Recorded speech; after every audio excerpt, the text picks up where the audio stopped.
Meltdowns in public places can be very overwhelming. So here's a couple of things that I've learned over the years that can help you to manage the situation.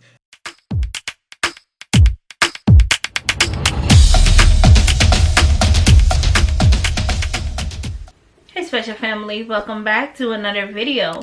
If you're new here, hi, I'm Autism Mom, and on this channel we talk about autism and everything in between. Today we're doing another fair use reaction video. Let's take a look at the video. Meltdowns in public places can be very overwhelming. So here's a couple of things that I've learned over the years that can help you to manage the situation. Everybody's different, so your mileage may vary. But kids tend to have meltdowns in public places because they get overstimulated, right? They can hear the lights buzzing, or there's just a lot of people or noise or just bright colors and smells, like they just get overstimulated and they have meltdowns. Meltdowns are not their fault.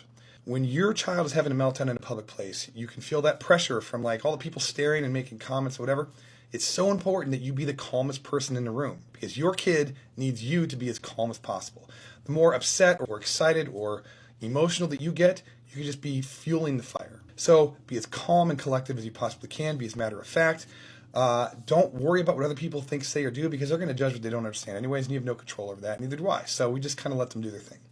And then lastly, I think it's important that you decide whether you want to have the meltdown in place or you can safely remove your child maybe to the car. And the reason for that is because sometimes the environment is very triggering for them, and in order to help them sort of calm down and decompress and kind of de-escalate the situation, you need to remove them from that triggering environment. But you got to be safe because sometimes kids, when they have meltdowns, they can break free and try to run away. You got to be safe, especially in a parking lot. So, you know, it's a tough situation, but you're an awesome parent, right? Your kids are lucky to have you, and you totally got this. You totally got this. I would love to hear how you guys handle meltdowns in the comments below.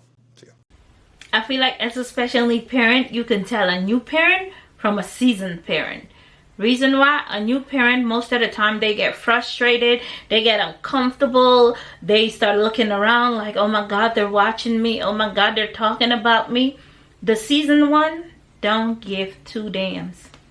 The seasoned one will get their child up, be like, okay, let me give you my seasoned variation of how I handle a meltdown. If Ramsey has a meltdown and Dad and I and him are in a restaurant, let me take a restaurant for example. We're at the restaurant, he's having a meltdown. We always have an exit plan before we leave the car. If we're in the restaurant, he has a meltdown, I'll take him, go to the car, you let them pack up our food, pay for the food, and we'll meet you in the car. In the car, I have his medication and everything. I turn the car on, put the AC on, no sound, no nothing, and let him just sit there until the medication kicks in.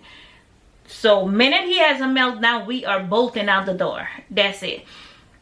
Some parents feel uncomfortable and they can't think right away because everything is happening so fast for them and for the child.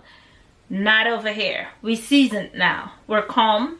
We're cool collective. I pick up my bag, pick up his backpack and his iPad, get him to walking, go to the car, and we'll sit there. We remove ourselves from the situation right away. We're not trying to attract attention, and we're also not trying to discomfort anybody in the restaurant or supermarket or mall, may it be wherever we are. The first thing for us is remove yourself from the situation, even though we're on vacation. So I became really, really good at that. So we always have a strategy. And if I'm by myself, like I am most of the time, we're bolting for the car and we're driving home. You invite me to your family's stuff or my aunt's whatever, my family know. When you see me grab my car keys, I don't care if I was there for 10 minutes or 20 minutes. When I see danger coming, that's what I call, I can smell a meltdown coming from a mile away. I hear the change in the pitch of his voice. I see the change in his demeanor or the way he plays. I can tell. So I start picking up my key and going to the car because I know it's coming. And they'd be like, hey, you just got here. What you mean you leaving? And I'm like, girl, I gotta go now. If I don't leave now, you all gonna be staring at me and all hell is about to break loose. So let me deal with this in the car and give him his medication and let's start moving. That's how I deal with meltdown.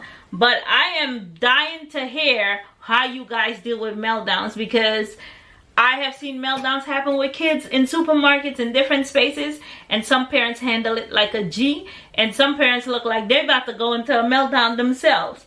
But let me know in the comment section below how you handle your child's meltdown. What steps or methods do you take? This video was from this parent on TikTok. That's his page and handle. Go ahead and give him a follow. He has awesome content. And let me know in the comment section below, how do you handle your child's meltdown? Is removal from the situation your first thought, like I do? And I'll catch you in the next one. Bye.